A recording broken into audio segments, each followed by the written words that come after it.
আল্লাহ হুকুম করলেন তোমাকে, তুমি কোরবানি করো। ঘুম থেকে যখন জাগলেন, ঘুম থেকে জেগে চিন্তা করলেন, আরে কেমন কথা, আমাকে কোরবানি করার কথা বলা হচ্ছে। বড় চিন্তা করতেছেন।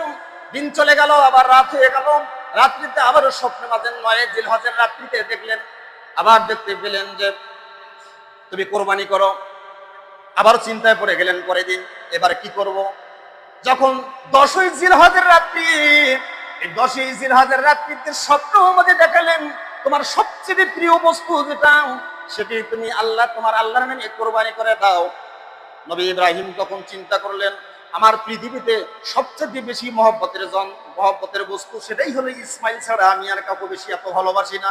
এটাই মনে হয় আমার সন্তানকেই কোরবানি করার জন্য আল্লাহ হুকুম দিয়েছেন। এবার এটা কয় নাম্বার পরীক্ষা? 3 নাম্বার পরীক্ষা। প্রথম আগুনে ফেলিয়ে দেওয়া, 2 নম্বরে কলিজার টুকরা সন্তান সহ নির্বাসনে দেওয়া, 3 নম্বরে সন্তানকে কোরবানি দেওয়া। এইরকম পরীক্ষা যদি আমাদের কাছে আসে, বলেন তো একজন লোক সন্তান জব করার জন্য যদি আল্লাহ হুকুম করে, কে পারবেন? হাত তুলেন তো যে আমি পারবো। পারবেন না। বেহেশত কি এত সহজ এমনিতে হয়? আর না, আল্লাহ তাআলার নৈকট্য কি লাভ এমনিতে করা সম্ভব? এবারে বিবি হাজেরাকে তিনি চিন্তা করলেন যে আমি যদি খোলাখুলি কথাটা বলে দেই তোমার সন্তানকে জবেহ করার জন্য, আল্লাহ তাআলা হুকুম করেছেন মহিলা মানুষ যেহেতু তাদের মন নরম, তিনি এই কথা বললেন, তোমার কলিজার টুকরা সন্তানকে সাজিয়ে দাও, আমি দাওয়াত খাইতে নিয়ে যাব। আসলে কি দাওয়াত? নবী কি মিথ্যা কথা বলছেন? না, আল্লাহ তাআলার রাস্তায় দাওয়াত, আল্লাহ দাওয়াত করেছেন। আমরা কইটা চলো দাওয়াত দিই, আল্লাহর সাথে দাওয়াত দিই না? তাবলীগ জামাতের লোকেরা দেয় না? ইসলামী দলগুলো দেয় না? আল্লাহর রাস্তায় দাওয়াত দেয় না? আল্লাহ দাওয়াত দিয়েছেন। আল্লাহ রাব্বুল আলামিন দাওয়াত দিয়েছেন ইসমাইলকে, ইব্রাহিমকে। এই দাওয়াতের কথা বলে সুসজ্জিত করে নিয়ে যাচ্ছেন। একটা চাকু ভেতরে একটা রশি পকেটের মধ্যে নিয়েছেন। বিবি হাজরা বলতেছেন, ও প্রাণের স্বামী, আমি শুরু থেকে পর্যন্ত আমার কলিজার টুকরা সন্তানকে চোখের আড়াল করি নাই, তোমার হাতে তুলে দিলাম, খুব তাড়াতাড়ি তুমি ফিরে আসো।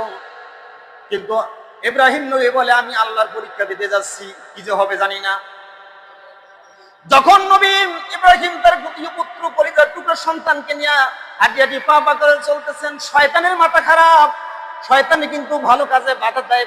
হুজুরের স্বরূপ নিয়া, কার স্বরূপ নিয়া? পীর সাহেবের স্বরূপ নিয়া, ভালো চেহারা দিয়া, সুন্দর পাগড়ি টুপি পরে সুন্দরভাবে বিবি হাজেরার কাছে চলে গেলেন।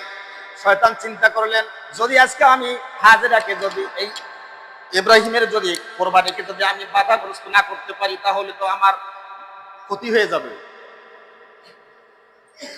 এই চিন্তা করে শয়তান বিবি হাজেরার কাছে গিয়ে বলতেছে, ও হাজেরা, আমি জানি নারীরা সাধারণত নরম মনের মানুষ হয়, মানুষ দুই একটা কথা বললে সে ভুলে যায়। আপনি কি, আপনার ঘটনা কি ঘটতেছে সামনে, আপনি তা জানেন? কি ধরনের ঘটনা? যা আপনার সন্তানকে আপনার স্বামী যে নিয়ে যাচ্ছে মিনার ময়দানে নিয়ে তাকে হত্যা করবে, এটা তোমার খেয়াল আছে? তুমি জানো?